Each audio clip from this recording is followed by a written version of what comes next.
আপনারা দেখছেন বিশ্ববঙ্গ চ্যানেল, মানুষের সাথে মানুষের কাছে। সঙ্গে থাকুন, দেখতে থাকুন বিশ্ববঙ্গ চ্যানেল। সাবস্ক্রাইব করতে অবশ্যই ভুলবেন না। ছাত্র নির্বাচনকে কেন্দ্র করে যাদবপুর ইউনিভার্সিটিতে, যাদবপুর বিশ্ববিদ্যালয়ে তুলকালাম কী না হলো। মন্ত্রীর গাড়ি ভাঙলো, মন্ত্রী জখম হলেন, ছাত্ররা গাড়ির তলায় পড়ে গেল। আমরা শুনব, ছাত্রদের থেকেও শুনব, আমরা সাধারণ মানুষের থেকেও শুনব, আমরা ছাত্র নেতাদের থেকেও শুনব কী ঘটনা ঘটেছিল সেদিনকে, আরও কী ঘটনা ঘটে যেতে পারত। আমরা শুনে নেব ছাত্রদের মধ্যে থেকে। অভিযোগ জানিয়েছি তার একটা এফআইআর নাম্বারও এখনো পুলিশ দেয়। ফলত সেই জায়গা থেকে এটা হতেই পারে, আমাদের মনে হচ্ছে হতেই পারে না, আমাদের মনে হচ্ছে এটাই হচ্ছে যে সরকারি প্রভাব খাটিয়ে হয়তো এই রাষ্ট্র ক্ষমতাকে ব্যবহার করে হয়তো এই আন্দোলনকে জানা বাঁধতে না দেওয়া যায় তার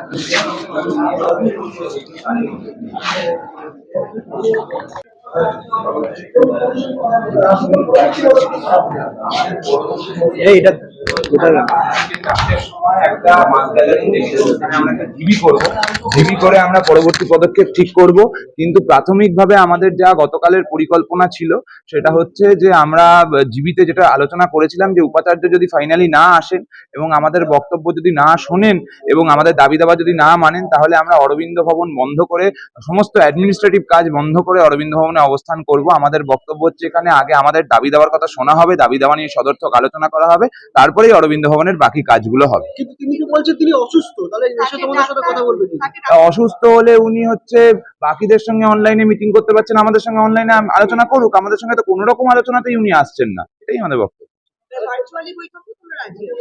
আমরা উনার সঙ্গে কথা বলতে চাই, উনাকে তো ফোনেই পাওয়া যায়নি। এমনকি একটা হাস্যকর ঘটনা আপনাদেরকে বলি, যখন ওই ঘটনা ঘটছে আমরা অরবিন্দ ভবনে এসেছি ওই হাসপাতাল থেকে, যে উনার সঙ্গে কথা বলবো বলে উনার ফোনে ফোন করছি, একজন মহিলা ধরে বলছে এটা কার ফোন, এই ফোনটা মধ্যম গ্রামে পাওয়া গেছে।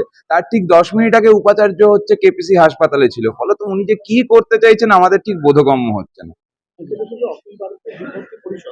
তারা কিন্তু যাদবপুর বিশ্ববিদ্যালয় এইটা তো আমি যেটা প্রথম দিন থেকেই বলছি, কালকেই বোঝা গেছে যে আর দুটো টিম বিপদে পড়েছে।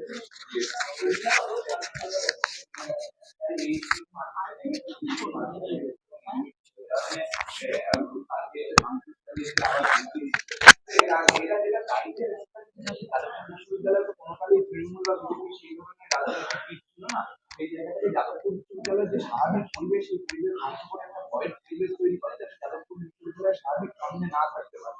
কিন্তু এর আগে এখানে এই বহু চেষ্টা হয়েছে, 7 বছর আগে বাবুল সুপ্রিয় তখন বিজেপির সাংসদ নিয়ে এসে চেষ্টা করেছেন, তারপরে এবিপি থেকে ইউনিয়ন মন্ত্রী চেষ্টা করে, কিন্তু যাদবপুর বিশ্ববিদ্যালয় তার স্বাভাবিক ছন্দে বারবার ফিরে এসেছে। ফলত আমরা এই সম্পর্কে নিশ্চিত যে আগামী দিনেও এই চেষ্টা যতবারই হোক যাদবপুর তার স্বাভাবিক ছন্দে থাকবে। এই বিশ্ববিদ্যালয়ের জন্মই এই দেশের স্বাধীনতার লড়াইয়ের জন্য স্বদেশী আন্দোলনের পার্ট হিসাবে। ফলত দেশদ্রোহী এবিভিপি কি বলছে সেই নিয়ে আমরা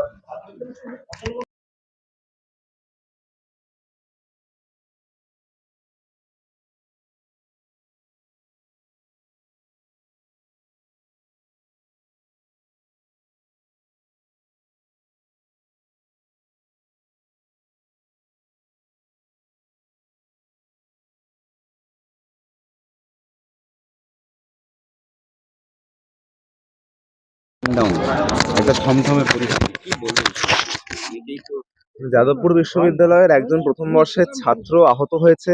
যাদবপুর বিশ্ববিদ্যালয়ের একাধিক ছাত্র আহত হয়েছে, মানে বিভিন্ন বর্ষের, মানে ব্রাত্য বসুর সাথে আসা, ব্রাত্য বসুর গাড়িতে আহত হয়েছে একজন, এবং তার আনা গুন্ডাদের দ্বারা আহত হয়েছে আরো বহু লোক, যাদের নাম হয়তো মিডিয়ায় আসছে না, শিরোনামে আসছে না। কিন্তু যাদবপুর যে আঘাতটা পেয়েছে তার বিরুদ্ধে যাদবপুর ঐক্যবদ্ধ হয়ে রুখে দাঁড়িয়েছে, এবং শিক্ষা ব্যবস্থার যে বেহাল দশা, ইউনিয়ন ইলেকশন দীর্ঘদিন ধরে হচ্ছে না, সেই ডিমান্ড আমাদের ছিল। এবং শিক্ষা ব্যবস্থা টেট এসএসসি বন্ধ, 8,000 সরকারি স্কুল বন্ধ, এই সব নিয়ে বাম সংগঠনগুলো, মানে স্টুডেন্ট অর্গানাইজেশনগুলো যারা এখানে ফাংশন করে, তারা অনেকদিন ধরে কথা বলছে।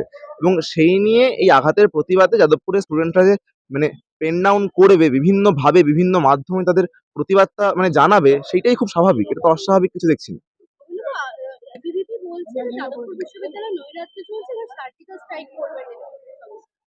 দেখুন, যাদবপুর বিশ্ববিদ্যালয়ে সার্জিক্যাল স্ট্রাইক করবেন মানে এই ছবিটা ভাবতেই খুব অদ্ভুত লাগে যে একটা বিশ্ববিদ্যালয়ের পর হয়তো প্লেন থেকে সৈন্যরা নামছে, নিয়ে ছাত্রদেরকে খুন করছে।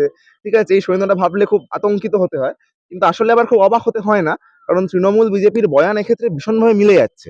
এবিভিপি আগের দিন আক্রমণ করলো, ঠিক আছে, টিএমসিপি এর আগের দিন আক্রমণ করেছে।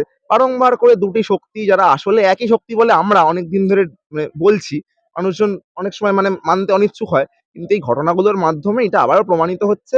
যাদবপুর বিশ্ববিদ্যালয়, জেএনইউ, জামিয়া, যেখানে মাঝরাতে পুলিশ ঢোকে, যেখানে মাঝরাতে মানে বিজেপি এবিভিপির গুন্ডারা ঢুকে রড দিয়ে ছাত্রদের মাথা ফাটিয়ে দেয়, সেই রকম মুক্ত চিন্তার অবসর যে সমস্ত শিক্ষা প্রতিষ্ঠানে রয়েছে, সেইগুলিকে ধ্বংস করার চেষ্টাই নয়া ফ্যাসিবাদী শক্তিগুলি করছে।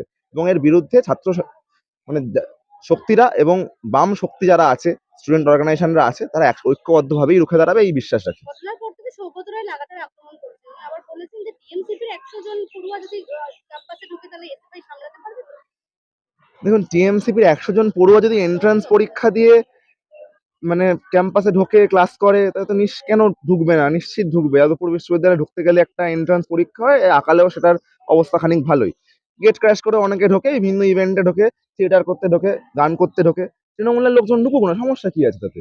কিন্তু তৃণমূলের লোকজন যদি সেখানে ঢুকে গুন্ডামি করে, তৃণমূলের লোকজন বহিরাগতদের নিয়ে এসে, যারা নিজেদের ইনস্টিটিউটে ঢুকতে পারে না, এইরকম গুন্ডাদের নিয়ে এসে এখানে গুন্ডামি করে স্টুডেন্টের উপর আক্রমণ আনে, তখন যথাযথ ব্যবস্থাই তাদের বিরুদ্ধে নেওয়া হবে।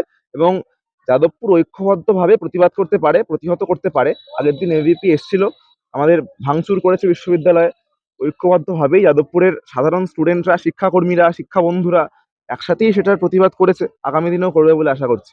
ইন্দ্রানুজের বাবাকে ফোন করেছিলেন শিক্ষামন্ত্রী ব্রাত্য বসু, দুঃখ প্রকাশ করেছেন, যেমনটা উনি জানিয়েছেন। বিলম্বিত বোধ হয়?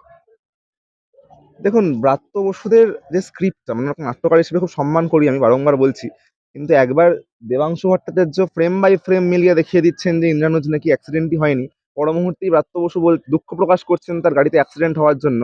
আবার বিভিন্ন সময় অন্য ন্যারেটিভ আসছে যে মানে ইন্দ্রানুজের নাকি ব্রাত্য বসুর গাড়ির সঙ্গে ধাক্কাই লাগেনি। এরকম নানা বক্তব্য, আসলে এই স্ক্রিপ্টটা ঠিক এখনো অব্দি সেট করা হয়নি। স্ক্রিপ্টটা ওনারা ভালো করে লিখুন, তারপর বক্তব্য দিন, তাহলে সুবিধা হবে। বোধহয় আর খুব একটা অবকাশ নেই। মানে শিক্ষা ব্যবস্থাটাকে যে শিক্ষামন্ত্রী সম্পূর্ণ ধ্বংস করে দিয়েছেন, টেট এসএসসি বন্ধ, 8,000 সরকারি স্কুল বন্ধ, সেই জায়গায় শিক্ষামন্ত্রী হিসাবে ওনার মানে নিযুক্ত থাকার কোনো যোগ্যতা আর নেই, অপসারণ প্রয়োজন। এবং মানে নাগরিক হিসাবে তিনি আশেপাশের মানুষজনের পক্ষে তীব্রভাবে বিপজ্জনক, তাকে ইমিডিয়েটলি গ্রেপ্তার করা প্রয়োজন। তিনি একজন প্রথম বর্ষের ছাত্রকে মানে রানোভার করেছেন। ঠিক আছে, ঠিক আছে।